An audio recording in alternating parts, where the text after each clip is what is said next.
Okay, so I've seen every Shrek, Mhm. every DreamWorks side stories pack in DVD that was like 30 minutes long where they just talked about Shrek. Every Puss in Boots. I've had to watch the entire Netflix Puss in Boots series. Oh, I right, forgot that was a thing. right. Exactly. Which is weird because it felt like they didn't get streaming access to it first. I couldn't, or like three first, but we've seen a lot. We've seen so much of that brand that I felt like I knew exactly what I was going to be getting with the new Puss in Boots movie. Mhm. I am delighted to say that I was wrong. Yeah, me too. Without going too far into it, my initial reaction, which is probably not what a lot of people would probably think in this situation, my initial reaction halfway through the movie is like, man, it's a good thing Spider-Verse came out. Thank you. Thank you. CG movies have like got to up the game now, and Yep.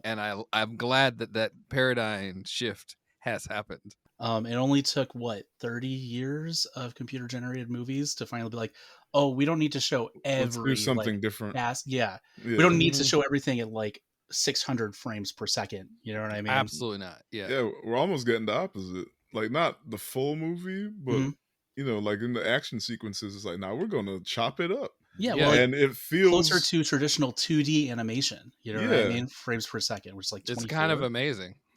It's the and like opposite of all those people that like take a movie and they decide I'm going to run this whole movie through a 4K 60 frames per like we didn't need to see Yeah. the second Scooby Doo animated feature in 60 frames per second. Are you Why sure? did you Are you why sure did you about do that? that?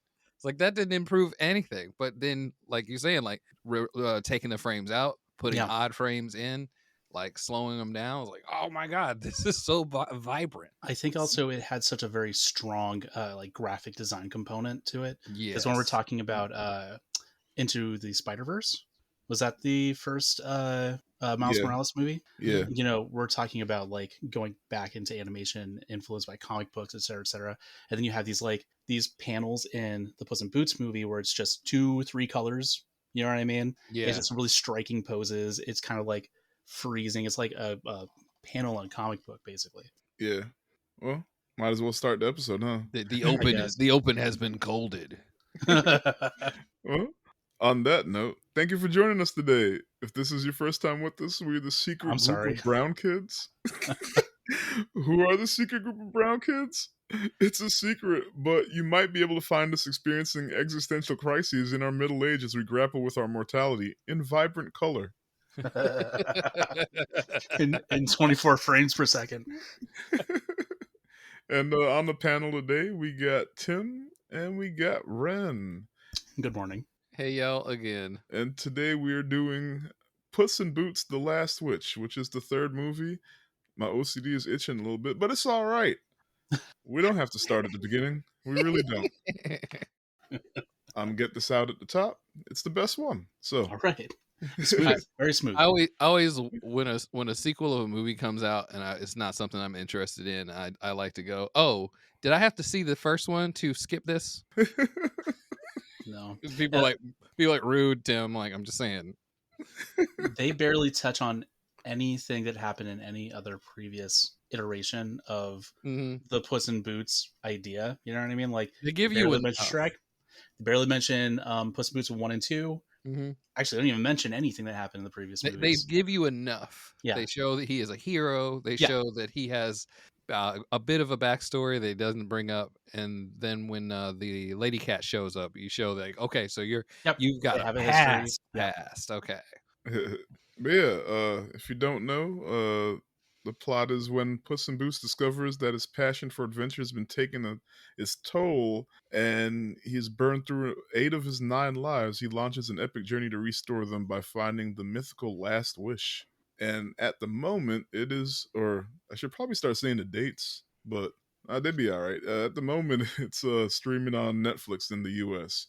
Why do we pick this movie? Because it was on my 2022 list, and also it was voted as one of the top movies that we should do next within the secret group of brown kids. Not, you know, so don't ask us if you can vote too, because you You have can't. to you can vote, but there's some real interesting qualifications to get into the voting. Yeah, you have to start by listening to the podcast first. Yeah.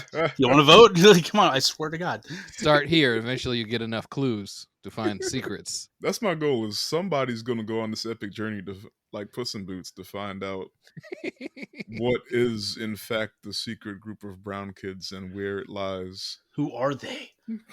Again, they got like a cork board with a bunch of red thread across pictures and stuff. Like, he's got snapshots. Be like, like, I think this is their Facebook account. I'm not sure though. you can't tell them. In episode 13, they mentioned this, and good lord, the breadcrumbs. right. Yeah, there's a very large amount of clues. Look. Meanwhile, there's some FBI guy like they're right here. It's like they made a Threads account, guys. Like, we know exactly who they are. Yeah, so a movie came out last year, directed by Joel Crawford and, I don't know if I'm saying this right, Juanel Mercado. Not very notable, but it looks like, for when you look at their filmography, I think they're just kind of like Dreamhouse dudes. So shout out to them. And starring Antonio Banderas, Salma Hayek, John Mulaney, Harvey Guillen, I think I don't know if I'm saying that right. Wagner Mora, Florence Pugh, Olivia Colman, Ray Winstone, and Samson Kao. Shout out to Samson. I think this is his first voice work. Yeah, he did pretty good. And he killed it. Yeah. Who was he and what has Baby he been? Bear. He's Baby Bear. I've seen him. He's a British actor. I haven't seen a lot of his stuff, but he is in one of my favorite Christmas movies, which we'll get to in December. So not Die Hard. Not. Oh, you're funny. No, I shouldn't even make that joke because I could go on for an hour about how that has impacted my friendships. It's much worse than the is a hot dog a sandwich debate.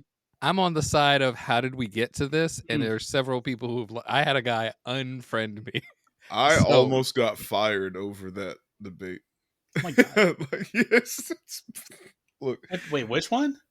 Die Hard. It's Die Hard a Christmas movie. Right. It's like, come on, man. Yeah. I don't know how you know people so committed to a single idea like a movie, like being a. Here's the thing. It's kind of the opposite. Like, I'm the one committed that it's not a Christmas movie. No, it's absolutely not. Just in general. It is a movie that takes place at Christmas. Yeah. The same as Gremlins. But Gremlins is a Christmas movie, I guess. I grew, and I came to the point where I said, okay, here's the compromise. It is a non-traditional Christmas movie. It's a pagan and movie. That still wasn't good enough for it. No, absolutely. They will fight you. Yeah. But then I go, the director of RoboCop has talked about how it is a Jesus analogy since the beginning of his career. He has always brought that up, but no one wants to believe me. The director of Die Hard only went with that after everybody started saying it. There's the difference. Look, I'm just saying. So RoboCop is like Passion of the Christ, like. I mean, you look it up a little bit. It's. I didn't even want to. I was floored at how much symbolism they put in there on purpose. I was like, I'm mad. Because we talked about watching RoboCop before, but then I chose not to do that. And we went. I mean, with, everybody's done it. Everybody's talked about the Jesus thing by now. I just love the movie. Now I need to watch it for the fun of watching it. I just like the movie. So when I found that out, I was like, so even the guy got splashed with the chemicals and hit with the car and he exploded. Walking on water. Okay. What about the dude who got shot in the dick? I remember that was like Leviticus 13:10 or something. Thou shalt not. Oh well, I mean, technically he was assaulting women. Thou shalt not be doing that junk. Well. So yes, this is a DreamWorks movie. If you didn't already know that, they compete against Disney, and I mean Disney might win, but DreamWorks still deserves their recognition, I guess. Right? They got a little underdog spirit. Yeah. I like it. Yeah, I like that they're still around too. Bad Guys was good. Yeah, it was neat. Also, same animation style. Oh yeah, they did kind of like switch it up because a lot of the action scenes and driving scenes were kind of crazy. Yeah. I'm glad to see more work getting actually like produced like this or funded. Yeah. And speaking of that, it had a budget somewhere between 90 and 110 million. I'm sure much of that went to the actors. Yeah. But Also, animation's expensive. Antonio Banderas, who we were just talking about, the 13th Warrior, Blade of the Immortal. And then my girl Salma Hayek. Yep. I think I've been crushing on that woman for at least 30 years. Yeah, that's Yeah. and that was wild. They had Salma Hayek, which is an old crush, and I got Florence Pugh, which is a new crush. I don't know if I've seen anything with her in it. You probably just didn't that realize. I just didn't even realize. Yeah, either that, I just not at all. There's been a lot, honestly. I don't know where to start. Some of the big ones, Midsummer. She was in the Black Widow movie as the new her little sister. Is she? So she was in the Hawkeye series. Yeah. Okay. Okay. All right. That's the main thing I've probably seen her in then. Yeah. And we got John Mulvaney too, being the bad guy. Oh yeah, I just saw him in. Remember, I told you I was watching The Bear, and he popped up in the Christmas episode with a bunch of other cameos, and he had a pretty memorable character. Actually, all of them did. That guy's just. He is built for voice acting because all of his comedy. I used to people be like, "Who's John Mulvaney?" I'll be like, the comedian that sounds like he's a refrigerator salesman from the 50s. Everyone knows who I mean. So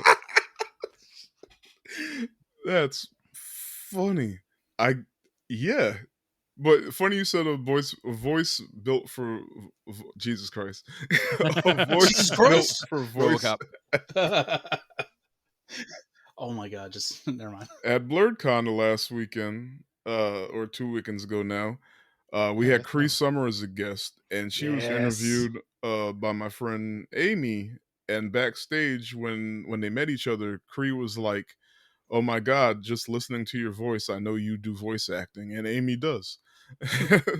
So it's like, you're right, that's a thing. Like, you gotta have the voice. You sound like a cartoon character. But yeah, so box office did insane as these movies usually do. 185 domestic, 295 international. That's and it came out to like 480 total. That is a lot of money. I don't know if so I wonder if that number is like a failure for Disney, because like now they're always chasing $1 billion movie, where that number is insane to me as it is. Yeah. I can't imagine. Maybe for Disney it's a failure, but for DreamWorks it's not. Yeah. I can't imagine somebody's trying to make much more money than they are. They know they're going to have limited theater stuff. They know that a lot of people are barely going to buy these digitally because they're streaming. So I'm not sure half the time how that's going to expand. Even still, I feel like Disney's always trying to shoot for that $1 billion idea, but unfortunately it seems to like fall flat. Like, like they be calling movies, or I don't know if they're the ones calling it, but like the industry will like refer to a movie that made $500 million as a failure because it didn't make $1 billion, and I'm like, you guys are fucking crazy. It reminds me of when I worked for GameStop, and I opened 2 stores, and their whole goal, you're better off working at a new store, because the whole goal was whatever your slate from last year was, they want to make double that the next year. Whatever, like last Wednesday, the 5th, we made this money. So this year on the 5th, we need to make double what we made last year. We're still in the same neighborhood. Mm-hmm. These people don't have any more money than they had last year. In fact, they have less because they shop here. So why do you expect that we're going to double that money? It's the same game.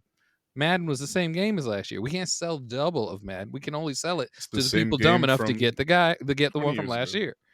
They don't have any more friends that are going to buy the game. It's the same. And I see the same thing in like the movie industry. It's just like, unless you just make a movie that just explodes the market, you can't make a Spider-Verse every time. Yeah. There's just no way.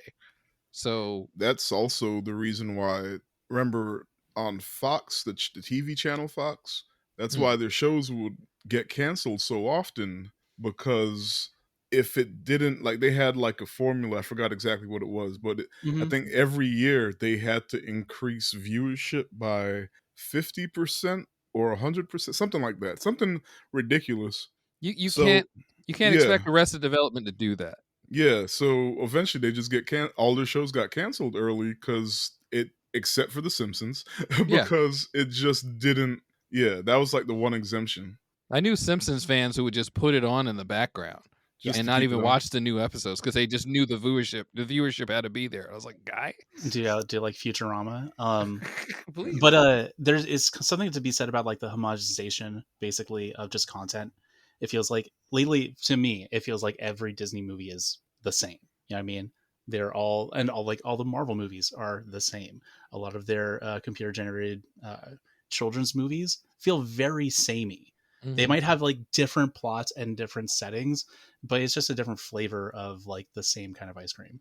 You know I what I mean, mean? at least for Marvel in the first saga, there definitely was or there is a formula, Mm. and I feel bad for them because when they try to stray from that formula, they get shat on. Yes, absolutely.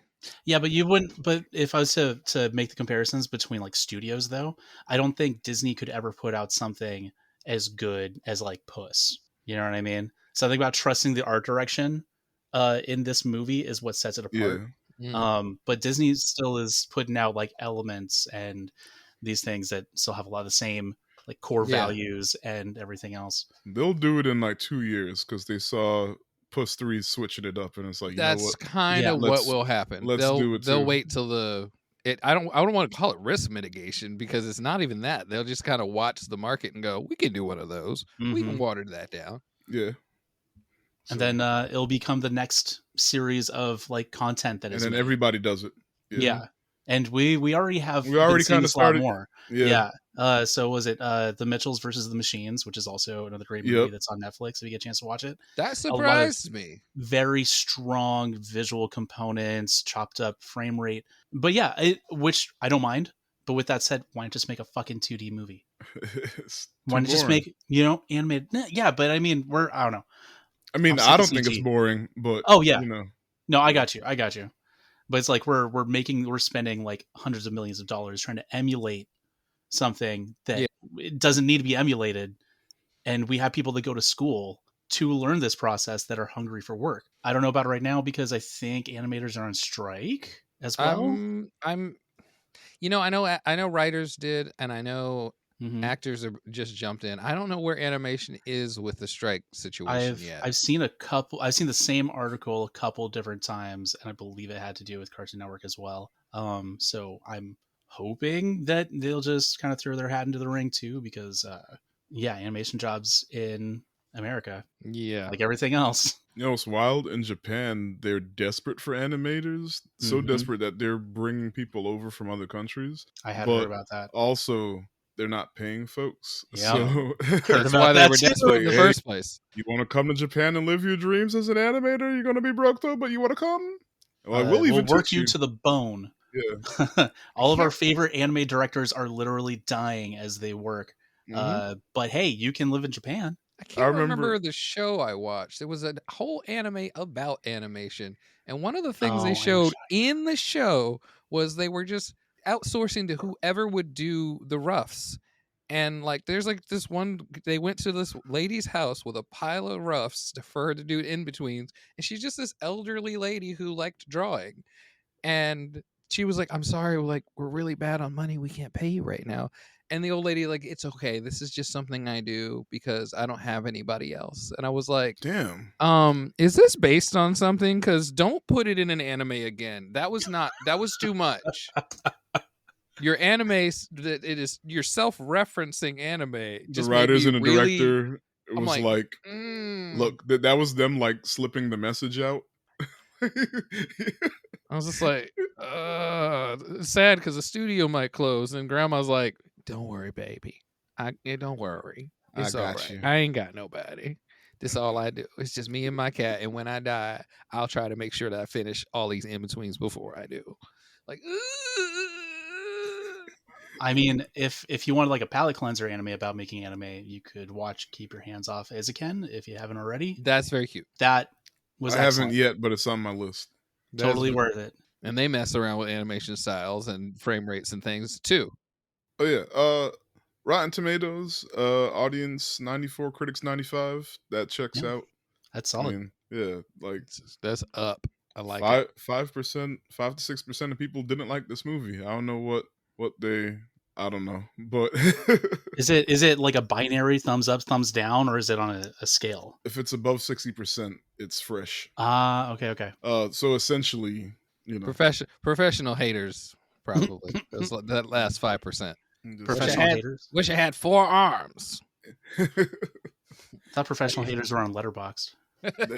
they ain't nobody paying them. Like me. They wish. Check out my letterbox.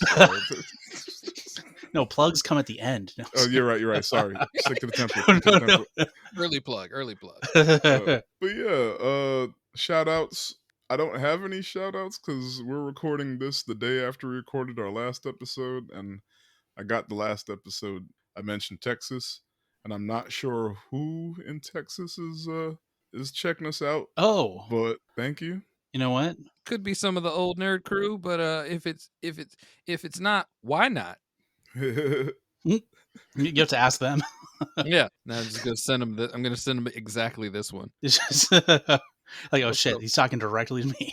What's up, Austin crew? Yeah, this last week we got like 10 maybe Holy crap. lessons, and it's different episodes too. So it might just be one person going through, but yeah. It's it's that guy from Memento. He keeps forgetting he listened to the podcast. He puts it back on. He's like, "Oh, they did Memento." But yeah, so I mean, we kind of already said how we feel, but how do you feel about it? Let us know. Oh yeah, we about to spoil the movie. Yes. Yeah. Don't listen any further if you haven't seen the movie, and if you don't care about spoilers, hang loose. Yeah, it's on Netflix.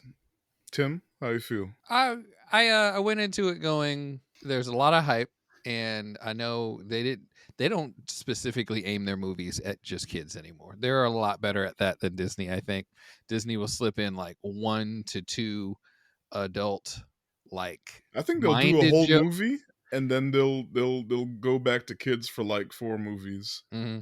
Like Soul was more adult than kid, but then I don't think they've done that since. Which is kind of too bad, but it didn't fit into their paradigm of what the movies should be. Also, like straight away from that, they're like, "Oh, they slapped our wrists. We're not going to do that again." And then we came out with like what was 5 before more Soul? movies that were like kids. Was that? Oh man, was it Finding? I mean, not directly before Soul, but the last one to there was a speak Nemo more around to that time. I think I know OG Nemo was more towards the parents than the kids. And the other I don't remember if Dory was or not. You don't remember Dory? How convenient. Sorry. No, I feel like that's what they've commonly done. Whereas DreamWorks just kind of goes, all right, kids are gonna come in here and see a cute kitty. We gotta lay in some like deep stuff. Like I like that they played around with it, but it was like, no. This is about his mortality. Yeah. You're gonna go home and have to explain that. Good luck. Well, the other part is that Shrek has always been like a shotgun comedy. I'm only reminded of this because I've had to watch all of them recently because my 5-year-old daughter is like, "Oh my god!" Yeah, Shrek is wild shit when you really think about it. So, yeah, it's always been like fart jokes and stuff that's like all kids, but then it's like, oh well, now we're gonna talk about how like he's lonely and how he's having to give up like part of himself to go be a husband and a father and a political figure as you go through like movies 1 through 4. But so thankfully like it feels like they decided not to put the new Puss movie directly towards kids. They just kind of kept with that same formulation for Shrek. They've kind of maintained the same trajectory. There's a lot of fast, colorful art and cute faces, and we're still talking about death the entire time. Good luck. Man, the character design for Death, though, and the animation they chose for it, that was some good art design. Homeboy's going to be a lot of tattoos. Look, after the... Furries are having a field day. The introduction of the big bad wolf, I was like, and once I realized what was going on, I was like, yo, this is dope. Like he's literally running from death. They went paranormal spooky ooky. You know, Yeah, and like I realized early on that nobody else actually sees him. I mean, until the end, but like Yeah. it literally wasn't until the final fight that like anybody else could see him, and I was like, okay, Mhm. is this is inside his head? But that's still cool that it's like, okay, you got told that you only have one life left, and all of a sudden now here's this manifestation just fucking with you. Yeah. That was cool. So I was like, dang, do I love this movie already? I don't want to. I don't want to get sell myself on it like right away. Let me watch the whole thing and process. But I love this. That's my initial thought. Mhm. Good stuff. But yeah, we can start going through it. So yeah, film starts out with our titular character hosting a party for himself in the Spanish town of Del Mar, and the entire town is there drinking and singing along and celebrating him. And turns out it's not even his house. The owner, I missed if they explained who he was, but he was somebody of status, clearly, right? He comes home and he pitches a fit, and this causes enough ruckus that like the sleeping giant of Del Mar awakens, and then he like attacks the party and like he literally tears the roof off the place. So now like Puss fights the giant, and while he's fighting it like the sun comes up, so that means they're like partying through the night. I don't know, I thought that was funny. Yeah. Like, but he's still celebrating while he's fighting. Like, he's still telling the band to keep playing the music, and at some point, he even tells them to like double time. Yes. And like, so, and he's like, he's fighting a giant, and he's still arrogant about it and talking shit. And at some point, like the giant had like picked some people up and put them in a log, and he even frees the people along the way. And like, they destroy a bell tower. He manages to like get the giant to move in certain ways that the bell gets thrown up towards the giant and it knocks him out. Mhm. And like Puss lands triumphantly in front of the townspeople, and they're all scared because the giant's fallen. But of course, it like stops just in time. But then the bell falls on top of him. I hate when that happens. So I think it's really funny how like in the first 10 minutes of the movie, like you just hit after hit after hit after hit after hit, and you go as hard as possible with a really elaborate fight scene, and the next thing is this huge ass monster. They have basically made him And the seem music's going the whole time. exactly. It is so intense. Is such a huge buildup, and then for splat. that bell. Yeah. So you really see how like competent Puss is supposed to be. He's like the author of his own story practically. I really You know what did I mean? like the tear the roof off part. That was Yeah. just too like again for the adults. I was like, Yeah. tearing the Yeah. roof off of this mother. The animators have been given like full freedom control, to just kind of go as hard as they could with like the forced perspectives and just the style, how many effects feel like they're going on the screen at the same time. You really get to see what the movie could be, and then Puss dies. Crunch. The end. It's a long time coming. It was just so abrupt though. Like, Yeah. music stops, everything stops. Boom. I'd go back and count how many times the bell goes off. I wonder if there's any symbolism there. It's for whom the bell tolls, it tolls for Nah. thee. Puss. Oh, I see what you did there. You've seen this movie 8 times, Ren. How many times does the bell go?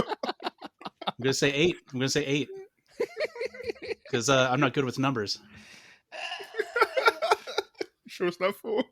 I don't. What's math? So Puss awakens in the doctor's office, and the doc tries to explain him that he actually died. Yep. And like, He's not getting it. Puss laughs it off. Yeah. He's like, Doctor, please relax. I am Puss in Boots. I laugh at death. And Doc is like, yo, bro, you don't understand. So he asks him how many times has he died, and like Puss is like, I'm not really a math guy.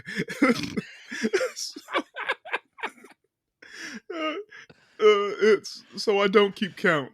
But then he starts to list them, and I made sure I wrote them down. Oh no. So number 1, the running of the bulls when he stops to holler at a girl, and then the bulls get him. Just damn. 2, a game of poker with large dogs that went south. 3, drunk off of milk and walking off of a tall tower to prove that cats always land on their feet. Milk was a bad choice. We don't know that he didn't land on his feet, though. We just know he went splat. It was a really tall tower. Number 4, bench pressing heavy weights and declaring, "No, Puss in Boots doesn't need a spotter." That was too much.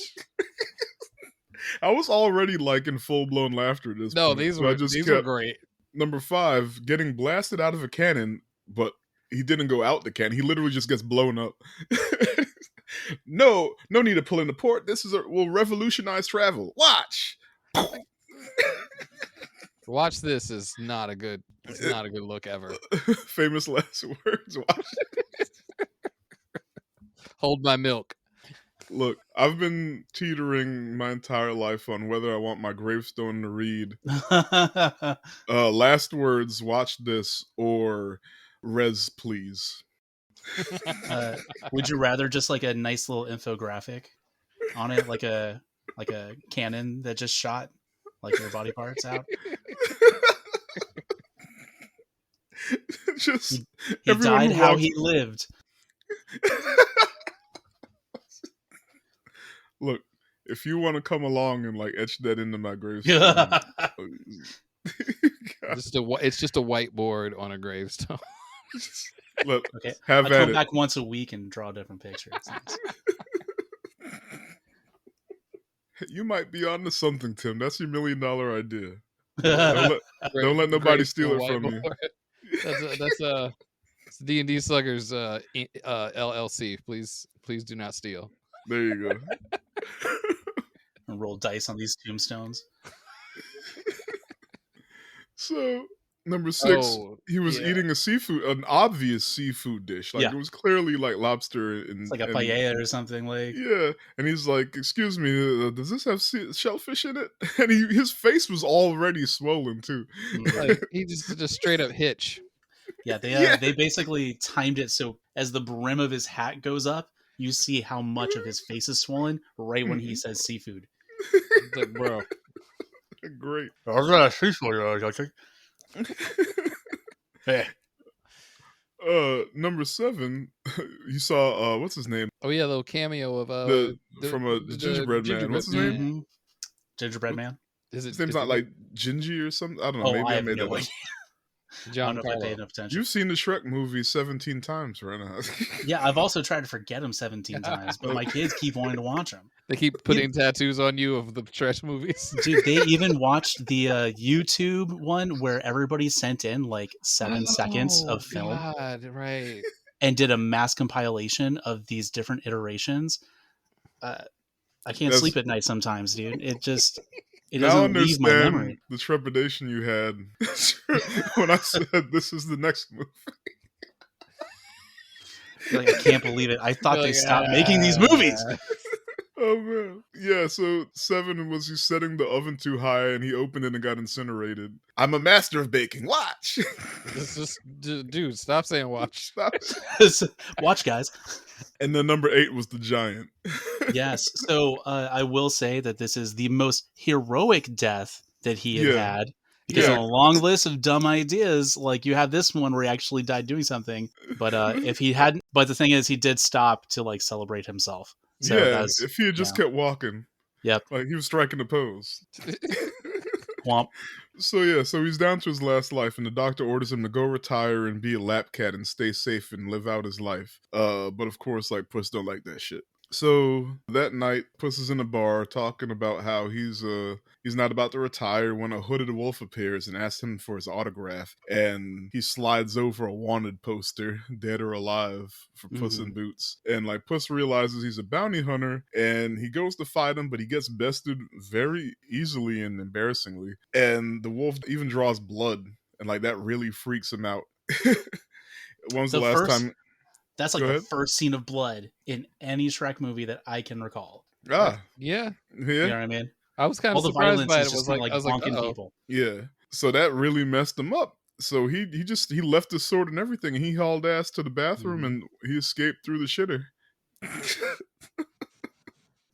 Trying to think of what other movie. What's the jail movie? Is this Shawshank Redemption? Yeah. He didn't go through the toilet, but they did end up in the sewers. Yeah. Okay. Yeah. It's Pawshank Redemption. Sorry. I'm not sorry. If I got to go down, I'm taking you with me. It's all right. We already established that puns are welcome in this house. Yeah, that first entry of death could not have been better in my opinion. Loved it. Yeah, especially because I thought we were going to be getting a normal Shrek Puss in Boots movie, in which case I feel like it wouldn't have been as impactful. But they like I said, they really let the animators just kind of take full reins of this. It felt like, and they just nailed it, in my opinion. He's got the two sides. Are they like the sickles? Yeah, like Look, the my short son. sickles for like shoring wheat. Yeah, my son popped in. It's communist. And is that Comrade Wolf? my son popped in and just can't. He's 5, so he's just asking 1,800 questions. Of course. And he goes, "Are those watermelon cutters?" I was like, sure. "No, they're sickles." And he's like, "Sickles. Okay, and then he just runs out. Can I use them to cut a watermelon? Like, can you use a sickle to cut a watermelon? That interaction is not done yet. 3 weeks from now, someone is going to have something similar enough to that. And he's going to be like, "Dad, look, they've got sickles." And everyone's going to look around and be like, "What?" Look at Tiff, be like, "Sir?" And you're like, I don't know. I didn't teach him that word. He's never even heard of it from me. Oh, man. This would be, or one of those, this would be a lot easier to cut with a sickle. And everybody's like, what the hell are you talking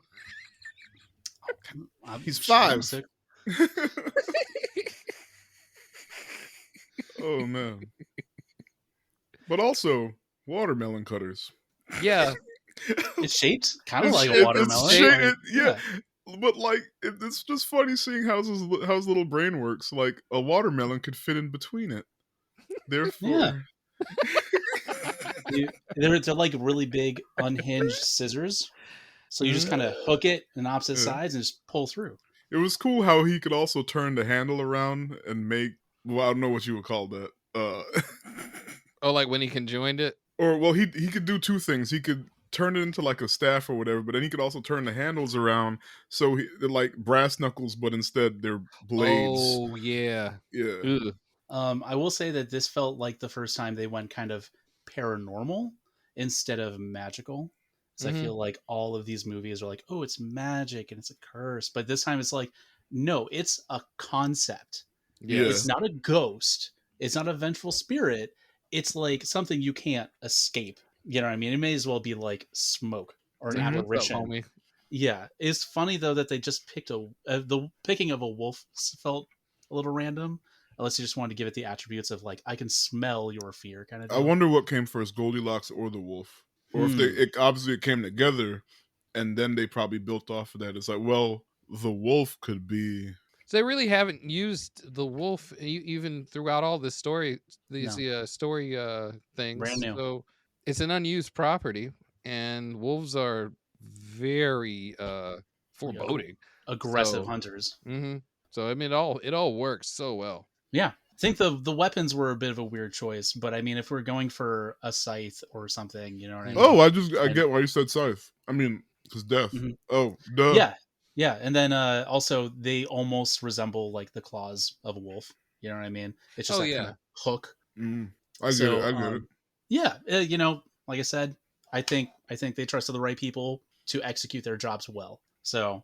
But Puss right now just escaped through the bathroom, and he realizes he's not as tough as he always thought he was. And he doesn't have the insurance of an extra life. Man, when he came out and all that shit, said, damn, my boy.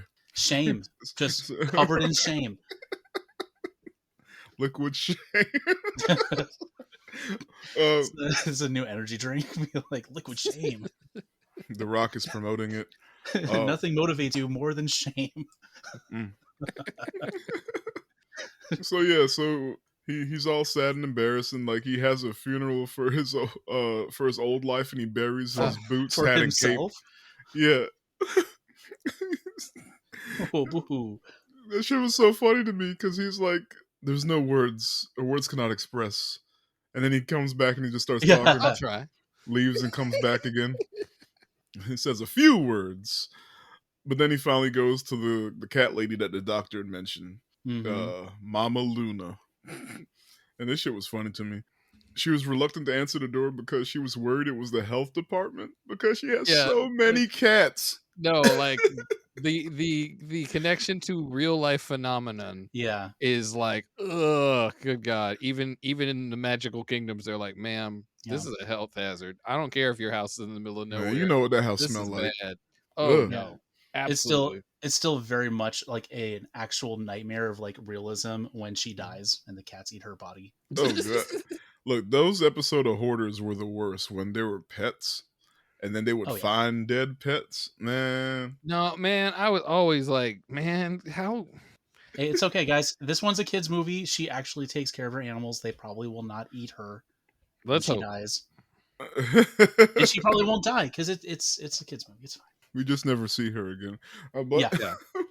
Just assume she's fine. She moved to a farm up north. Yeah, so she's a cute little lady that takes all cats in and doesn't seem to see or hear or acknowledge what Puss says. She just proceeds to treat him like a normal ass cat and puts mittens on his paws, kitten mittens. she broke him though because he was like, "Oh, Yeah. this food is gross." I guess jump ahead a little bit. She names him Pickles. Pickles. Yeah, But then before putting him into like Abu Ghraib prison or something and just breaking his personality because he entirely. was like, "Oh, this food is gross," and then you see him like making pancakes at the stove, and she's like, Yeah. "Nah," Yeah. and she just keeps You spraying don't do him. that? And she sees him using the human toilet, like peeing in the toilet. She's like, "Nah." Dude, I would congratulate him, be like, hell yes, Like, dude. Look, oh please. shoot, I don't gotta scoop that. Look, I don't have to exactly. scoop that. Get to it. Teach your brethren. Speaking of that, there was one litter box for 48 cats. One. They would stand Guys. in a line, a bathroom line. One. I've had 2 cats. They don't just stand in Right? a line. It's okay, guys. It's Shrek. It's a magic cat litter box. Okay, one box for 48. It's fine. It'll be okay. You can't scoop that. That's you throw No. that out once You a throw it day. out. There's a pile of clay litter in the back of that house, 4 After- feet high, every 3 months. Dude, after 10 cats, no, just toss the whole thing. Kobe. Ugh. They actually make those, the litter boxes that you just throw away. It's like, Yeah. you ain't about to scoop this shit, so just... Do you Like, have we to would- Kobe it? We would get those when we would travel. We would like just put 2 of those in the bathroom full up and just leave because it's a cat. She knows what to do. And we're gonna be gone about 4 days, 5 days a week. Yeah, she's got it. Nowadays, you can't do that with the dog. So we have a person come over and hang out with the dog, and they scoop the cat litter by proxy. But those disposable things were on point. As long as I don't have to Kobe the whole litter box. You know what I mean? No, I don't really suggest it, but I can't make shots. I'm not good at it. Yeah. Totally missed the trash can. Hit the No, ground. yeah, It's Feel just like, dust. it goes from Kobe to Shaq way too fast. Yeah, so Puss, eventually she breaks him and he just accepts his fate. He grows a beard. He looks all scraggly. Next we see Goldilocks and her 3 bears, or the Bear Crime Family. Is that what they were calling themselves? They kept calling Yeah. themselves the Bear Crime Family. I loved that. I feel like this is kind of a new concept for the Shrek movies as well. I don't recall Goldilocks and the 3 Bears specifically having like a story, anything about them. I felt like they just needed like a crime, you know what I mean, contender to propel the story. That seemed like they wanted to do the family thing a little, but like they've definitely not been. I don't even know if they've mentioned them to some degree before. Yeah, I don't think so. But like it was fine. It was fine for what it was. Yeah, I actually grew to really like them. Mhm. Yes. So it was Goldilocks is Florence Pugh. Yes. Papa Bear is Ray Winstone, who I got immediately when he started talking. Mama Bear is Livia Coleman. Also, I didn't figure that out right away, but when I saw her name, I was like, oh, I get it. There's and who then it was. Baby Bear was what did I say his name was? Oh, good I lord. done lost it. Samson Ko. KO. Yeah, they've got this kind of like older English, you know what I mean? 1950s like crime about them, petty thieves, you know what I mean? Just the movie. Every time they took over, I was like, so I'm watching Snatch now. Oh man, What my 3rd favorite movie? That is one of my. That is probably in my top 10. Snatch is a So, pretty fun movie, guys, not just for the Dags line. can we can we watch Snatch next? I mean, just put it out there. We can get back talking about this though. That's fine. Tyrone, you can land a bloody jumbo jet there, Tyrone. Damn. It's not for me. It's for me, ma. Dude. Hey, Uncle Blue. Yeah, I'm gonna take all of this as a yes. So, but getting back to Puss in Boots, because I could talk about Snatch a super amount of time. I might have a VHS of that. I have it on DVD, so I'm just like, yeah, I'll watch Snatch. Like, come on. But getting back to the people that started us talking about Snatch is Goldilocks and Three Bears, right? Mm. And they're introduced to us as trying to pull off a heist, which seems like one of the more important heists because it is for stealing something from John Mulvaney's character. Right. So we see them tracking Puss because they want to hire him. Yeah. That's important. They want to hire him to help them get the map that leads to the wishing star from John Mulaney's character. What's his name? Big Jack Horner. I'm not familiar with that fairy tale. It's a nursery rhyme. Yeah. Little Jack Horner Jack sat in the Horner. corner. I don't remember the eating a something pie. He stuck in his thumb, pulled out a plum, and said, "Oh, what a good boy!" Yeah. And that's all he got. That's it. Oh, so they just went to town with the story then, because there was. Yeah, it was. You could insert anything. You know what I mean? Okay, I'm fine with that. So yeah, back to the cat house, and the Chihuahua posing as a cat starts to follow Puss around, even though he shows zero interest in being friends with him. And there's this part where Mama Luna notices it, and she's like, "Oh, Pickle's got a girlfriend. Okay." That was too cute. I did like her character. When she said it, I heard Tim doing the impression. Because it sounded like a voice Tim does. And I started laughing. Okay. We're just going to start doing voice acting chops before the episode starts so we don't have to clip parts of the movie. That way we just have you do it verbatim, perfect, like on the nose. I don't know, maybe it's just my favorite part and I'm projecting on our imaginary audience, but I think one guy in Texas, come on. One of our, the strengths is, I'm not going to say myself, but the two of you guys doing your voices, that shit, sometimes I'm listening, if I'm listening on the way to work, yes, I'm listening to the episode that I already listened to editing, that we already listened to recording, but I'm listening on the way to work, and when y'all do the voices, I'm damn near crying. Good. Everything's going exactly as planned. And I don't know what voices you can do until you do it. So when he busted out the Mike Tyson, I was like, oh fuck. It's okay. We'll practice these more, and we'll bring them out. Definitely.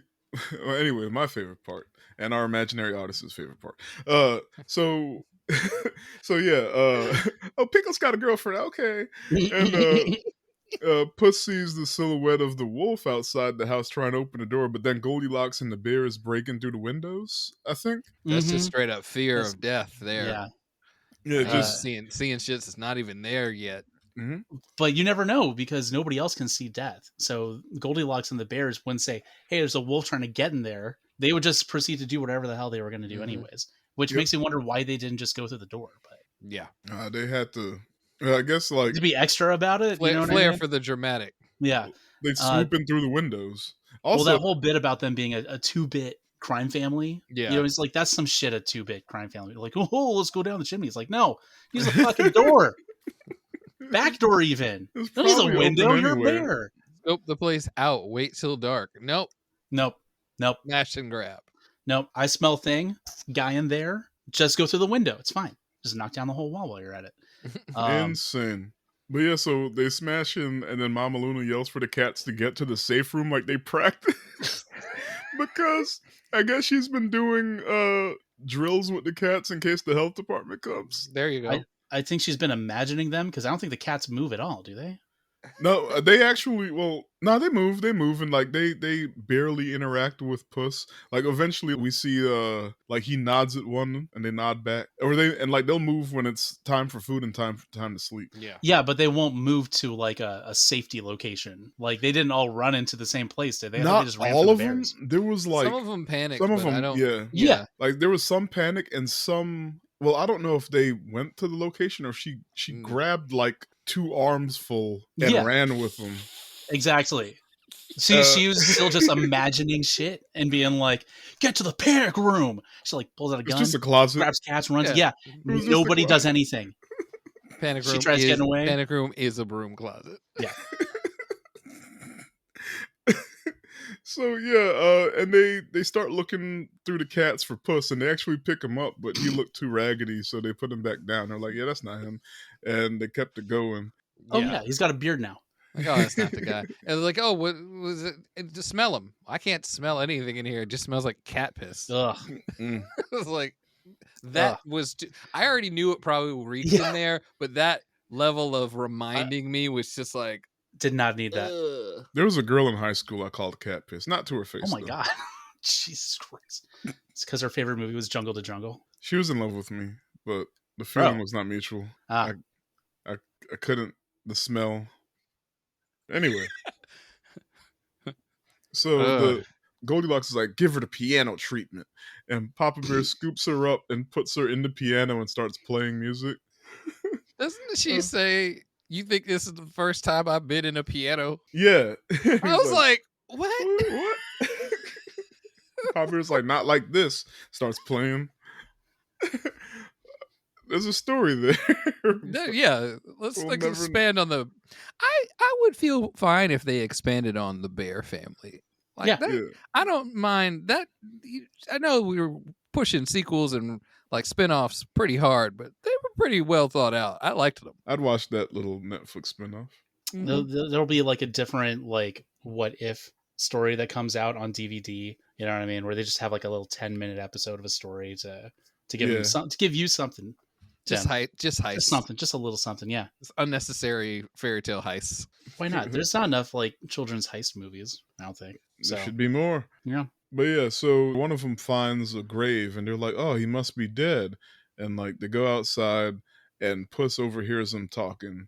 And that's when he finds out that they came to hire him to find the help find The star. the wishing star map or steal it from Big Jack Horner. And That's his name, right? Yeah. And Puss wants nothing to do with them, but the gears start turning in his head. He's like, "Oh, I can steal it for myself, and I can Yeah. wish for 9 more Inspo. lives." That sounds like some shit I would do. So Puss and the dog Perro, he gets Perro to dig up his clothes. Yeah. And so they set out for Big Jack Horner's place. So what was I already forgot that nursery rhyme or lullaby, whatever, is so short, I already forgot everything else said. Yeah. But in the movie, he's like an evil pastry salesman. No, he is Jack Horner, and Jack Horner was the son of 2 bakers, which he mentions later when he's talking to somebody. He's the son of successful bakers, and he inherited an empire, but he doesn't have magic. And that's why he's a bitter asshole about everything. So he hoards magic items and is basically like a mafia boss practically of just bad guy level. I miss his backstory. So they kind of explain like 2 different chunks. But in this first part, you're just introduced to him as somebody who is receiving a package. He is huge. He has John Mulvaney's voice. And he is currently, when you're introduced to him, is the exchange of something from like 2 bandits or robbers that he's trying to pay for. And one of them has a very loose tongue when it comes to talking to Jack. Is it the Serpent Sisters? Yes. Yeah, I was thinking they were possibly something specific, but I think they were just kind of made up for the gag. Okay. But yes, And the Serpent I think they're Sisters, loose twins. tongue. Yeah. They are twins, and then one does not know how to shut up. And he was like, you ever heard of the Midas touch? Yeah. Tell me more. But yeah, so Puss goes in, he tries to steal the map. Goldilocks and the bears show up. Or actually, before they show up, another cat shows up to steal the map, and it's his ex-fiancee, Kitty Softpaws, who's the only returning character from the previous Puss movies, right? Yeah, I believe so. Played by Salma Hayek. Mm. And lifelong crush. Mm-hmm. so then Goldilocks and the bears pop up, and Jack comes in too, just as like they're escaping. Yeah. Let me see here. While Jack is talking to the Serpent Sisters, one of them runs their mouth a little too much, and then he proceeds to give her her weight in gold, which is by turning her into gold, and then yeah, a little ironery there. Yeah, the at that point, Puss in Boots and Kitty Softpaws are like attempting to steal the same map, but bickering between each other because there is some unresolved history. And then at the same time, you have the three bears and Goldilocks just through a window, another window. They don't. Nobody takes in the door. You would think the walls of their own house would just be smashed windows. The door is just a formality for guests. We drew a door on. We knew we wouldn't use it. They got to make an entrance. Yeah, and then through all this chaos, Kitty Softpaws and Puss in Boots managed to steal the map together, more or less. And then they escape. It was a Perito is he got a he's wagon for him outside. Yeah, getaway driver. Yeah, so they escape Ryan and Gosling. And on the way out, like Puss sees the wolf again, and like the wolf's like fucking with him. Mm-hmm. Burritos playing wheelman. Okay. Oh, or nameless Chihuahua at this point. They just call him Little Dog, right? Yeah, because he technically didn't have a name quite yet. Yeah, we'll get into how sad his character is later. So yeah, the map leads them to the Dark Forest, which is a pocket dimension that changes its appearance depending on the map's holder, right? Yeah, that was dope. Mm-hmm. I like that part. That's pretty funny joke. And when Puss and Kitty touch the map, the path becomes treacherous. But when Perito touches the map, it's all sunshine and rainbows. It's like not even a big deal. It's like, because his heart is pure. Yeah. So they're like, okay, you hold the map. Yeah. That makes everything easier. It's funny because they have like a lot of unresolved trauma shit that they're trying to avoid. Because that's what the map seems to be. It's like, hey, this is a visual depiction of the shit you're trying to not deal with. And then you have a therapy dog. Yeah, and you have therapy dog worked out. Yeah, who just happens to be the most well adjusted. Yeah. And then like while they're walking, they're like, dude, how come this guy's got it so easy? And he's talking about kind of like the life he lived, but not in like a negative manner. He's just like, oh yeah, it was hilarious. His My family backstory abandoned me. Dark. Yeah, His exactly. backstory is straight up dark, but he talks about it like it was just, that's what people go through. We were playing hide and seek with everybody, and then they just hid so well that they left me alone forever.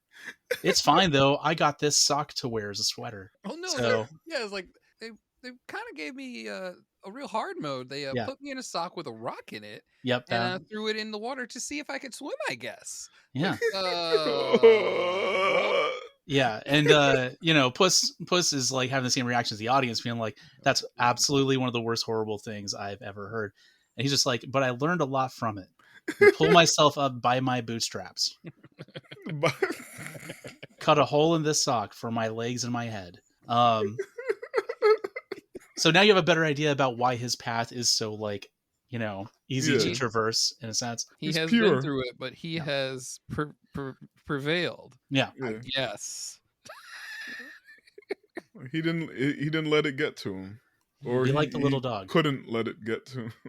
I don't know. I don't think he's stupid. So I think he just pushed through. Yeah, he pushed through. He's the most well-adjusted of any character, it seems. He just wants some buddies. Like, the more we talk about it, the more I'm like, dang, hey, way to go, little man.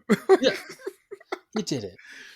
But yeah, so it's not all easy because Big Jack and his baker's dozen and Goldilocks and the Three Bear Crown family are in pursuit. And like they clash a couple of times and eventually lead into the cats losing the map to Goldilocks because Puss sees the wolf and he has a panic attack and he runs away. But Perito finds him and like he calms him down, and Puss actually explains that he's afraid of losing the last life he has, and he's also ashamed for abandoning Kitty on their wedding day.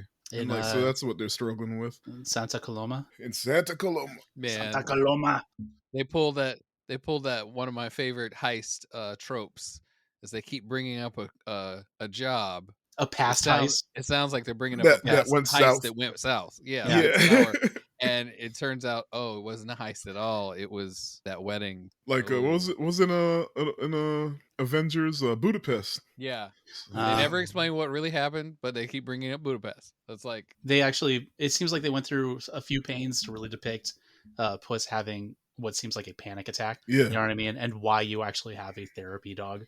Yeah. yes. So which is kind of nice, you know what I mean? Because it Yeah. shows some vulnerability on Puss's side as well. But yeah, so let's see here. Goldilocks has the map. Yeah. Yes. Is this the part where she also kidnaps Perito? No, Perito. Not yet. It's the wasn't next quite there part. yet. Mhm. Okay. It happens after. It changes yeah. hands a couple of times, so it's a little difficult for me to remember everything there. So, Perito, like, he gets through the panic attack, and then we see Kitty was listening the whole time, Mhm. and she pops up and pretends that she just got there. But Then, she still doesn't understand his motivation for the map. Like, yeah, she missed the death part. Mm-hmm. Yeah. She did hear She the ju- wedding part. The wedding part, yeah. So, back to Goldilocks, when she looks at the map, it changed, and their path is just woods, right? Nothing bad or also nothing like super happy. It's just the woods. Nothing And- difficult. No boiling rivers Yeah. and stuff like that. Not the full trauma experience. Yeah. But Yeah. she has to go back to the house where she first met the Yeah. bears. Is that right? And like the map tells her to find your wish, adjust your view. What you seek might be right in front of you. And like she's like, what does that mean? Like the bear, I think Papa Bear literally like moves her head up and she sees their cottage. Mm-hmm. And so the only time they actually use the door, they go inside, and then we learn their backstory, and like Goldilocks is an orphan that broke into the Bears' cabin, and then she became a part of the family. And now Puss and Kitty break in to steal the map back. But because it's every time a new person touches it, the like environment changes. Mm-hmm. Like mountains will appear and like Ye- ground will shift. It's the entire map. So Puss gets it, and that causes the cabin to get ripped in half. And like the ground is shifting and floating and all sorts of wild stuff. So and everyone's competing for the map, and stuff is going nuts. And it ends up with the Goldilocks and the Bears capturing Perito, and like the ground moves apart, and it's Puss and Kitty separated. Yeah. Yeah. It puts Puss in this crystal cave almost where Oh, he goes, oh, we can track them with the map. And then he goes to touch it, and like Kitty's like, no, but it's too late. He touches the map, and then he gets trapped in his like this crystal cave. where he's kind of forced to meet the past iterations of himself. That map got him good. Like the So Avatar. he's gonna just skate through it. Yep. Yeah. So he Good sees luck, buddy. Yeah, in the cave, he sees different mirrors of himself that reflect each iteration of his all life. of them arrogant. Yeah, Oh, and they're all definitely. giving him the hardest time too. Like, what are you doing? Like, we're putting some boots. Come on, we got this. It's fine. It's him like at his deaths too. So like the one, Yeah, the so, one that's like, super the- jacked. Super Jack. That's him that when was he the best. didn't need a spotter. Yeah. Every time he talked, his pecs would Like, pop. bounce a little bit. Yeah. All their and- lines had really, really good punchlines. It Yeah. was really good. So Another really well made scene. you Yeah. got Puss So walking through, dealing with that. and it's funny because he's like I guess he's realizing how arrogant he is in this moment. Mm-hmm. And just then, the wolf pops up. And this is when he actually reveals that he's here because he's seen all of these dudes because he was there every time he died because he killed he is death. Yeah.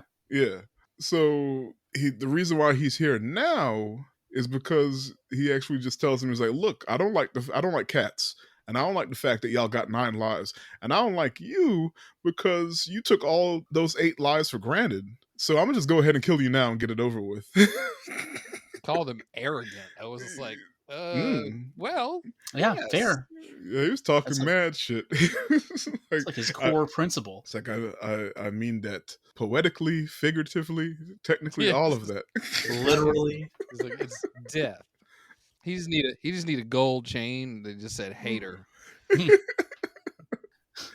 We can have him hang out with the white maids from the last movie. Pop up and talk shit. That's is another t-shirt. The two of them in their hoods, Yeah.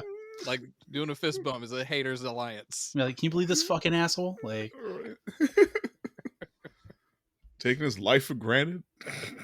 you want to die, don't you? Just die. Jesus. I thought you wanted to die.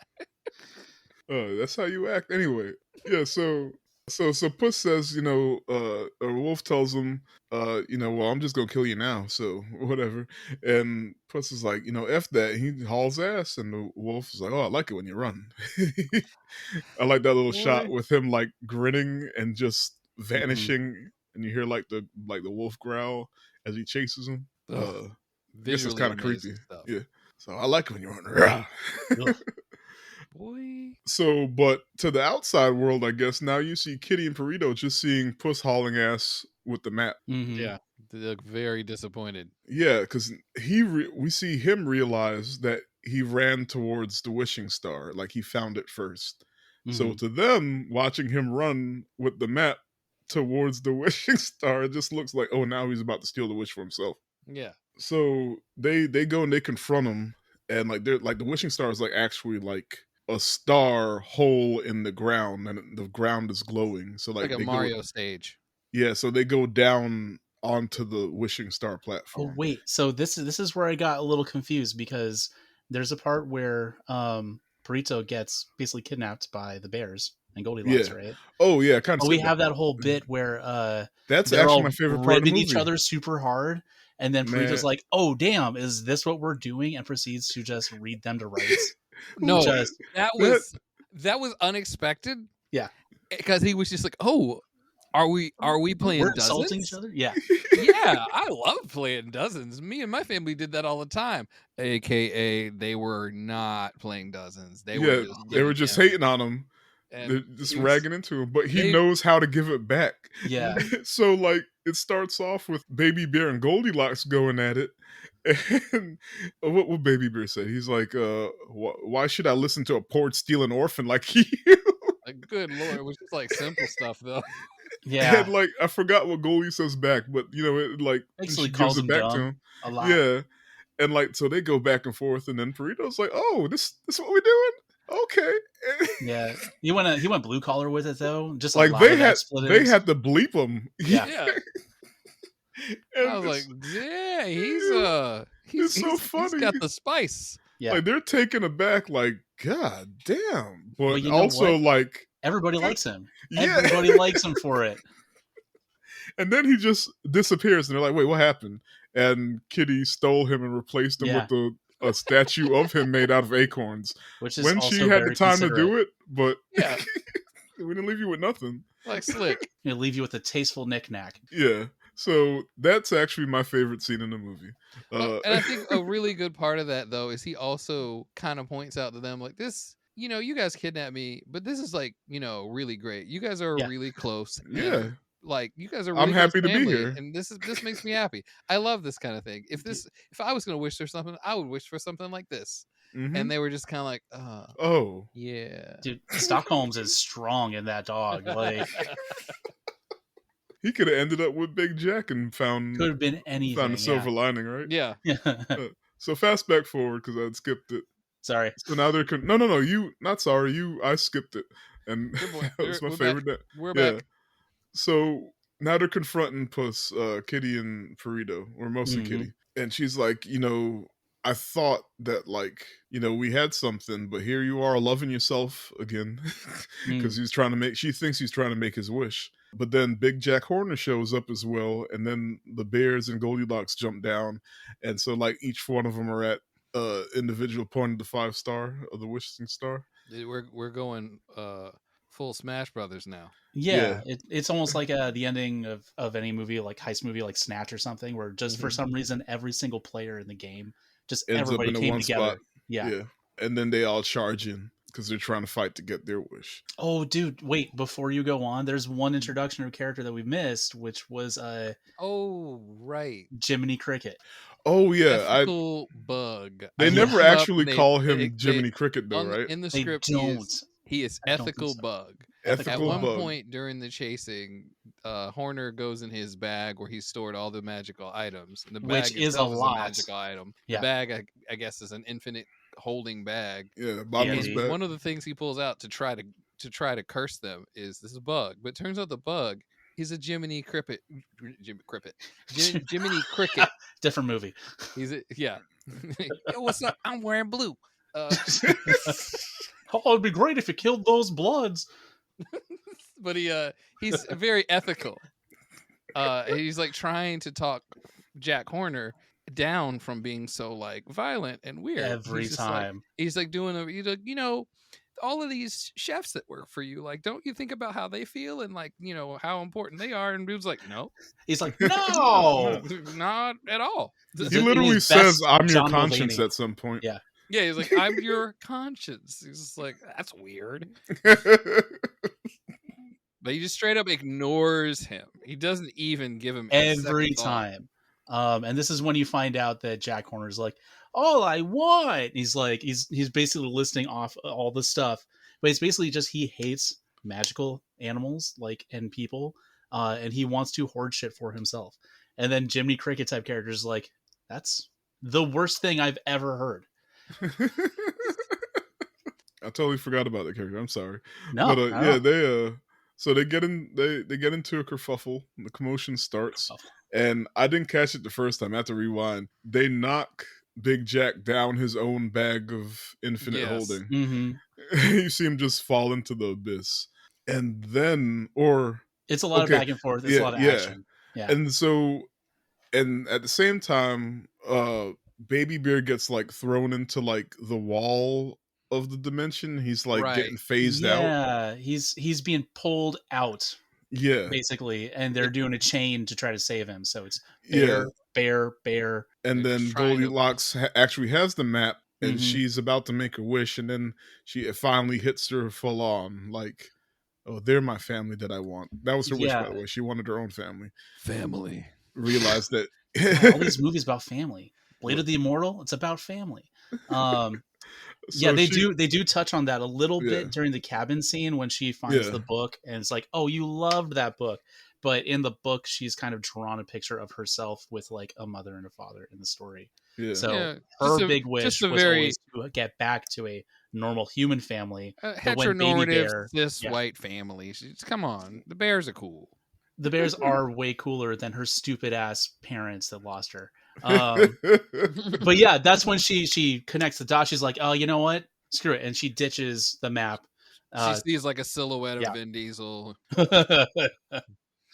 Just hears his voice. Family. I want to stay in this movie. So she runs and she uses her what do you call it? Walking stick, whatever. And she is the missing link to save Baby Bear, and they pull him back in. And then the wolf shows up. Mm-hmm. But it's like there's like fire that keeps Kitty and Perito from him. But they actually everyone can see him now. Everybody can see him now. Yeah. The bears are like, Dag? That's how they knew that this wasn't their movie. They're like, oh shit. Is that you're after him? Oh, okay. No, that's fine though. That's fine. I don't need a movie about me. Oh, y'all the main characters, huh? Yeah, that's okay. That's cool. I got what I wanted. I just wanted a family. I got a family. We're good. So Puss fights the wolf, and in doing so, he's no longer running and literally facing death head on. He's not allowed to leave. The moment where Death like tells him like, "Look, this is the end," and throws him his sword back that he took, I was like, "Ow." Well, shit's serious now. Like he's gonna give you a chance, but he held on to your sword that whole time, waiting for this moment. Yeah, he's after you. This isn't his job. He's doing extra stuff. He's off the clock. I forgot earlier when he first meets him in the bar, and like he knocks his sword out, and he's like, "Pick it up." Yeah.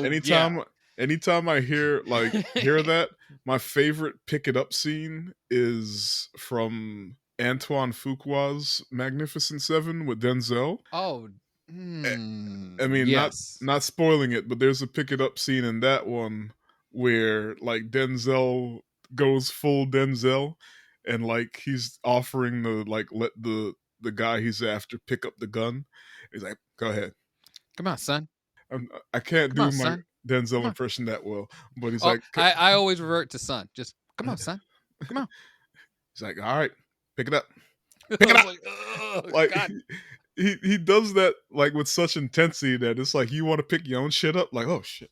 It's disrespectful. It's like I don't wanna, but I'm Like fine. if you heard him in Walmart yelling at John David to put that toy back, you would put your own shit back. Dude, I don't need toys either, I guess. Damn. Damn. Go ahead, pick it up. Pick it up. It's rough when he's your dad. Jesus Christ.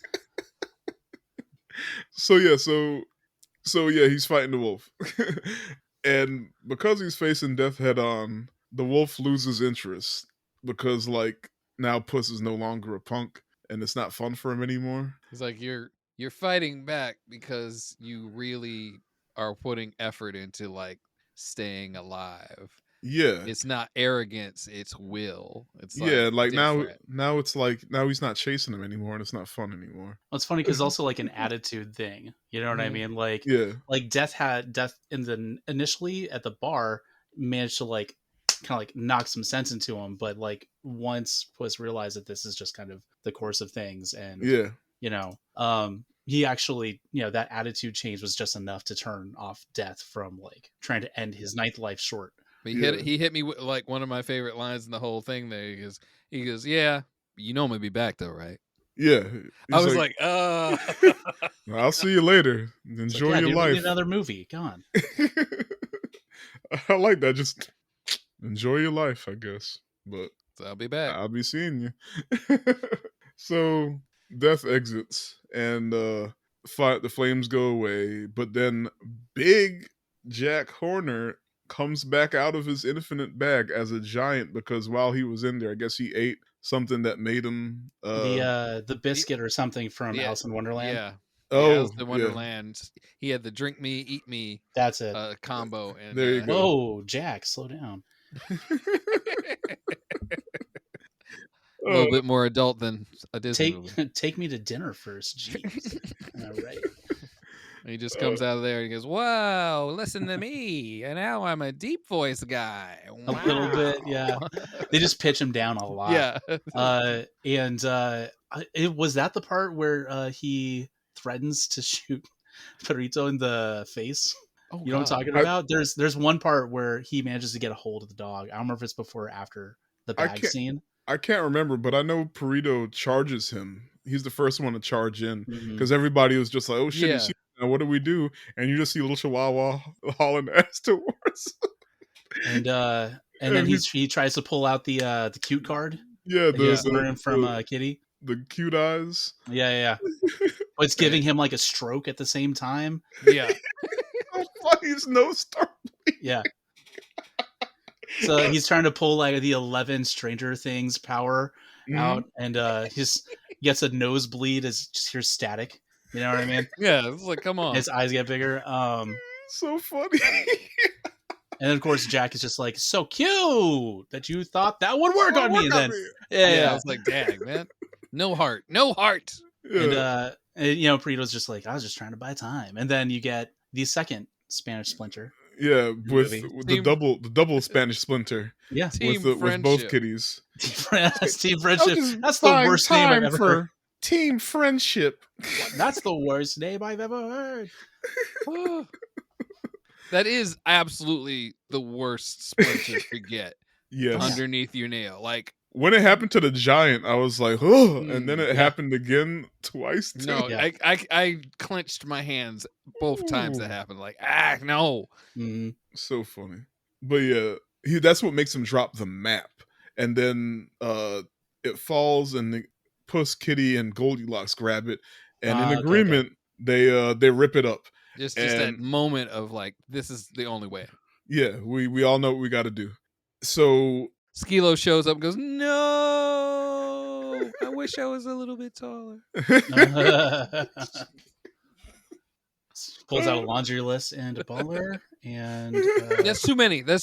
Rip it up. Oh damn it! It's just one. Okay, it's all or nothing, guys. Oh man. And so Jack tries to like put the pieces back together, but he's missing one piece, and it's Jiminy Cricket or Yeah. So what was his name? They called him Ethical bug. Ethical Bug. It's Shows just an up ethical flying on the bug. Phoenix. Flying on the Phoenix that he was using as a flamethrower earlier, away with the missing piece of the map. I forgot what he says, but basically, like, screw you. Like, yeah, it's like the hell with this mess. It's just like just takes it, burns that, and that's a wrap. The wishing star starts to collapse. oh yeah, the whole thing. And everybody like they climb out of the hole, but Jack is already caught in the collapsing star. Hate it when that happens. Hey, the occupation for ethical bug is what? morality roach. Someone actually calls him that at some point, right? Like, really? or they at least call Someone him a calls roach. him a roach. Yeah. Someone does. Okay. Damn, did I just pull that out of a memory? But yeah, so Goldilocks accepts that the family she was looking for she already had, and Puss and Kitty and Pear are happy that they're a family now, and basically. Happy ending. Yeah. And we see them sailing back to you see them sailing off to or sailing back to happily ever after land or whatever, or ever after whatever, the Shrek place. The Shrek zone. So now we know we're getting another Shrek. Shrek 5. Jesus Christ. Shrek 5. The Shrekening. What can we do to make some I hope money? it's just a compilation of all the memes that have been happening. It's just too self-referential to be funny. And that's what makes it funny. Yeah, I don't think they could avoid memes. It'll just literally be like, he'll come out of his door and he'll slam it, and some random person will be like, "Hey, now you're an all-star," and he'll be, "What the heck was that?" I kind of hope they avoid. They're allotted one somebody, like, yeah. Someone comes up and goes, "I drew a picture of you." And he goes, "Ugh, why am I having sex with a blue spiky thing? Get that out of my face." Why am I pregnant? What the fuck? Oh, man. That'll be some wild shit. So, I think we kind of got a lot of our stuff out in the beginning. Yeah. But favorite aspect of the movie? Risk factor. They just went all in. Yeah. Like, they really decided, we got to do something different to make this worth making. We can't just make a third movie and hope for the best. And they added a level of like care and artistry that made it into a lot more special movie than the other ones have been. I always tell people I love Cars 1. I don't watch Cars 2. Cars 3 is the one that really like set it. Cars 3 is actually really fun. This one, I'd almost be like, I don't think you need to watch the first Puss in Boots. Really, you could watch just this. It tells enough of its own story that really hold it together. Mm-hmm. Because, I mean, really, in like the first 10 minutes, you've already set up that like he is daring, he is like macho, all this other crap, and like he's at the height of his celebrity, and there's constantly always something happening that kind of justifies like how he acts, even though it's really like outlandish. But it's like you don't need to watch anything to know about what they set up for the character in like the first 10 minutes. Yeah, and some of those other movies were made in the early 2000s. We don't know if watching them will get us canceled. So they were not great. Did you go, Ren? Favorite aspect, just the fact that they were willing to trust the animators, it feels like, and the designers more about how this movie was supposed to release. I do feel like it's going to be one of those in a litany of other movies where they try to do something similar. Yeah. So I'm hoping that they keep trying to do new stuff, and they're not just like, oh, we'll just cut out frames and put in some singular images that are like really stark forced perspective. You know what I mean? I would like them to just try to keep improving upon it and not just keep coming out with the exact same thing. Yeah. But I feel like this is going to be the next trend that we see a lot more of going forward. There's worse I've seen. We're living through that kind of Disney glut of design where it's everything. It looks great. It looks fine. It is a lot of the same though. You're not going to miss much if you miss one of these releases that they sink a shit ton of money into. But this was a lot of fun.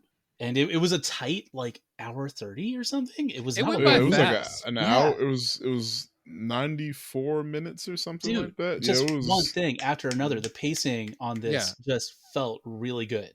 They spent Quite the enough time on opposite. each backstory thing. Like they Yeah. spent the appropriate amount of time setting up the peril. Like things fit where they And it was well done. doing something like explaining it as, hey, everybody's on this weird pocket dimension of the map. You know what I mean? It's not saying, hey, do you know how big Edo is? Edo is so small. You're constantly walking into people you don't want to. Is like, no, you are trapped in this area. You have to run into these people. Mm. But with that said, I mean, pacing on point with this movie. You know, whatever. If you're just a regular person, I'd watch it. If you had to watch a movie with your kids, You do both. there's worse choices you could make. Yeah. Yeah. Yeah. I'm gonna go with the humor. I've always kind of loved the yeah. Shrek movies for how funny they were to me. And this one, I feel like this one is the funniest of the Puss in Boots because I barely remember the other two. Yes. But yeah, Not so reliant on pop culture. This one. yeah, that true, true. Yeah, we had Zach Galifianakis in the last one, I believe, as Humpty. Do you think this is like a conscious decision so it ages well? Yes. Yeah. Okay. Because part of the 2000s ones, it's like, oh man, we have this Smash song by Smash Mouth. This will never get old. At no means will it become a parody of itself with time.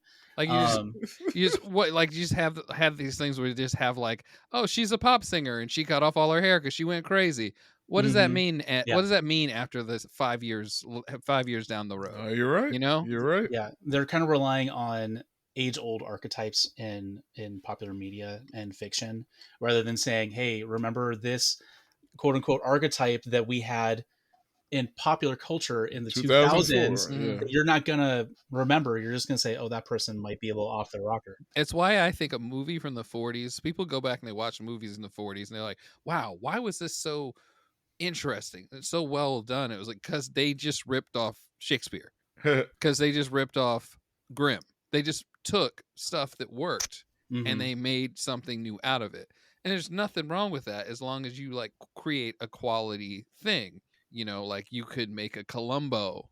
Like, you know, people are like, man, Columbo is so amazing. But if you look back, Columbo is it's a Perot.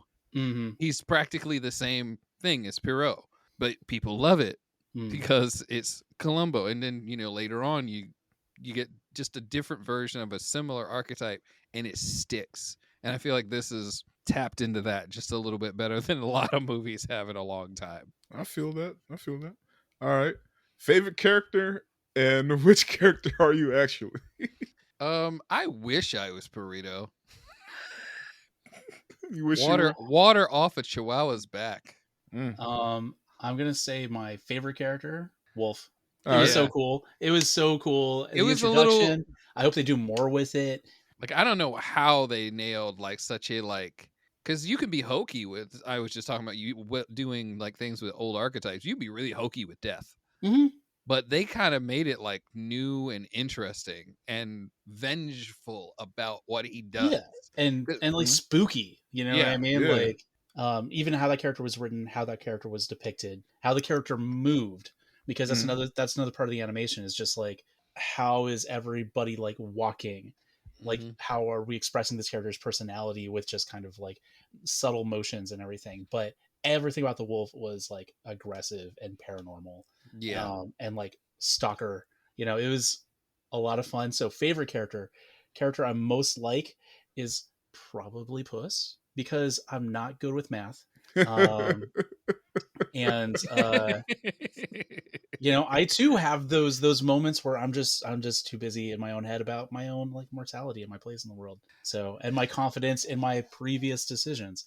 So, you know, I've definitely been Goldilocks, because I'm quite sure there's been plenty of times that I was trying to achieve something and didn't realize that what I had was enough. Favorite character?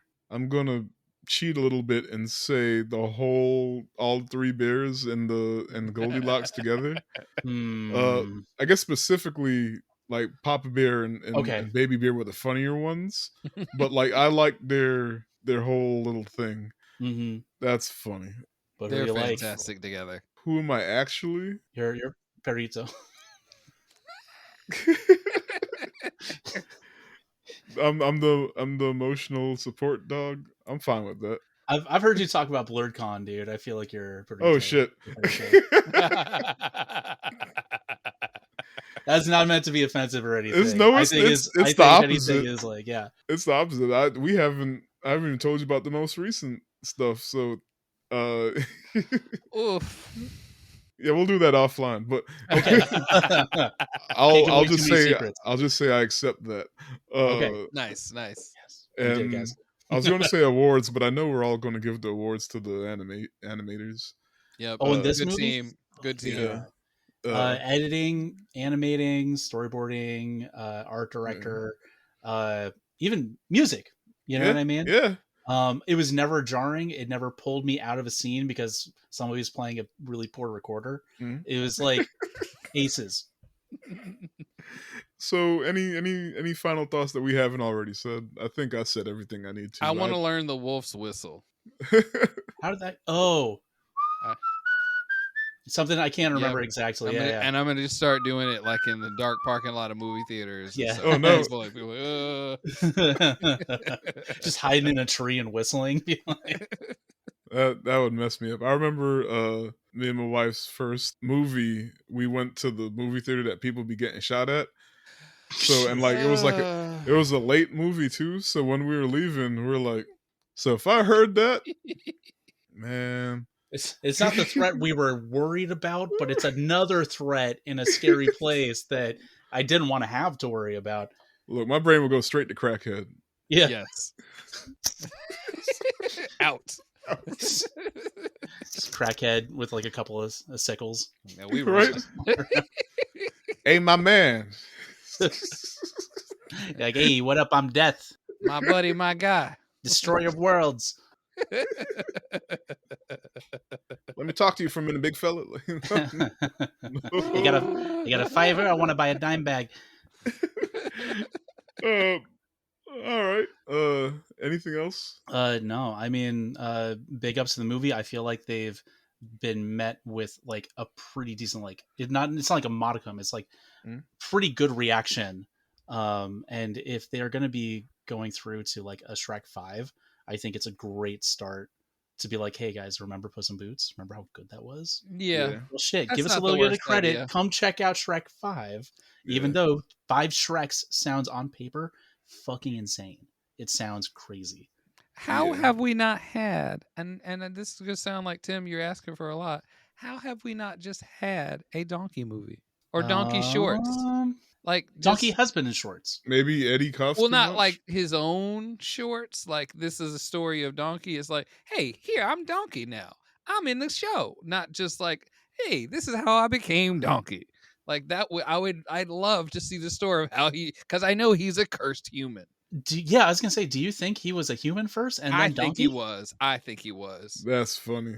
I think he's a cursed human. Guys, don't put us on the bench to have to watch all the Shrek movies to try to figure out the fucking canon, or else we're gonna be doing this for a while, dude. There's another like 6 movies already. We just gave him another existential crisis. I've had to watch all of them. Okay, like I don't. It's a can of worms. Save Ren from Shrek. Please. You know, I'm about to start making. I'm about to start making shitty memes now. Don't go to my GoFundMe and just donate so I have something to rely on once I go crazy from watching all these fucking DreamWorks movies. Ren's over here. Spare me. Yeah. Spare me. I'll be doing the next podcast from a padded room. It's like that Akira meme, except it's just Shrek. Akira! No! Ah! And you just hear Smash Mouth playing in the background, slowly getting louder. Oh man! So, ratings. As usual, it's me. I'm just to do a suggestion.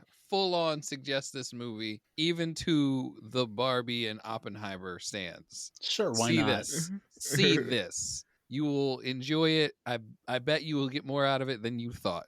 It made so see much the damn movie, or it made so much damn money that we probably the last ones to see.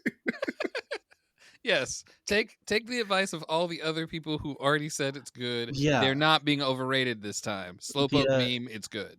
I think the result of just sales, box office, streams alone is enough to be like, okay, maybe there's something there to try to watch it. Yeah, But go if see why. yeah, I think it's fair, you know. Tiff, did you have a rating for this one? I'm gonna give it a 9 out of 10. It's a masterpiece. Right on. It didn't change my life, but it fired on all cylinders. I have nothing to take away from or to say negatively about it. Man, I'm gonna have to ask you about your other 10 out of 10s. Look, don't ask me because I got some that I really need to revisit because I don't trust it. That's okay. I'm gonna go check your letterboxd. And I'm just gonna be like, all right, Tiff. Don't judge me, 10 man. out of 10. This next 10 out of 10 you watched 20 years ago. So what I did was I took my IMDb ratings and put them in Letterboxd at some point. And so you might see some 10s that are legit there from like 2003. So don't judge me. I'm gonna look. 17-year-old Tiff is like, Smurfs is a pretty good movie. I like it because it's got Doogie Howser in it. It does, doesn't it? Doogie Howser made Shrek. He made Smurfs pretty good. 10. Yeah, I would buy the 4K of this DVD. Nice. of the Smurfs DVD. Weird. No. Slander. Don't you dare put that out there in the world. You speak it into existence. Oh no.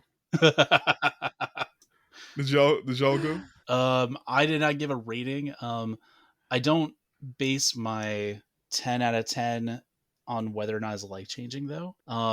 I will give it a 10 out of 10 cat lives.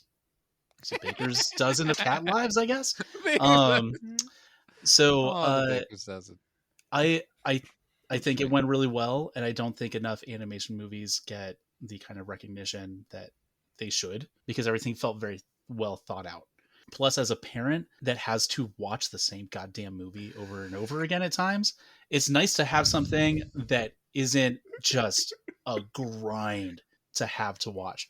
So I think this did what it did well. I think it did what it was supposed to. Nice.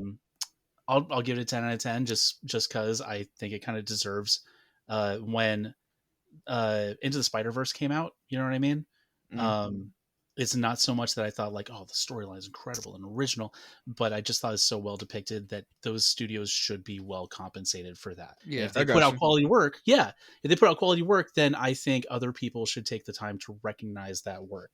So yeah, I'll give it a 10 out of 10. I respect that. Respect. Like every Leica movie, I recommend to a person. Every stop motion Leica film. That's fair. I don't think they're all incredible, but the degree of work that goes into them, like I want people to see that and recognize it. So this is another one. I think it's great. I don't really care primarily about DreamWorks or Shrek, but that being said, I still think they came out with like an excellent product. So I got you. All right. On that note, plugs. Same old D&D Sluggers. Anywhere that you can find music, anywhere that you know there is social media, type DD Sluggers and see what happens. I dare you. Oh shit, they dared me. Same thing as usual. Power Bomber, all one word. You find us a lot of different social sites. We sell stickers. We have a grip of screen printing stuff that I'm trying to get back into right now. So we'll be pumping out some shirts eventually. Please feel free to follow us. We're just like some graphic designers out in Southern California, trying to pay back some student loan debt. So, pretty positive cause. Nothing too serious. But that's it. We're on Threads as well, because I'm just waiting to see how that social media platform either takes off or tanks. But yeah, that's about it. Hit us up. We're chill. Just kind of do it for fun. So right on. All right. Okay, you can follow me personally at Tiffzilla on Letterboxd. Oh, I'm looking at your Letterboxd favorite films right now. Oh God, I'll just stare at his He face. put on his glasses. Look out. Oh no. My screen's a little farther back. I just got a Blue Sky. I'm at Ah. Tifron on Blue Show Sky. off. I actually posted on Hive because I said why not, and I think I got a couple follows posting about the podcast. At Oh, Tifron on Big Hive pause. also. there we go. There, we made it back. Oh, it happened again? Oh. Yep, that was pretty extreme. We're getting Okay. close to the end, I guess. Okay, so you know what? at Tifzilla on Letterboxd, me personally, follow podcast at SGBK Podcast on Twitter. You can also follow me if you use them at Tifron on Hive and Blue Sky. All right. but not on Threads. So if you really want a secret group of brown kids Threads handle, Tiff has yet to secure Oh, it. I see what you're Watch doing out. there. I'm picking We up what you're can't- putting down. All right, so Just I'm gonna saying. get that for next week. All right. Have a good one. It's All been right, you guys fun. too. Thanks. Bye. Latest.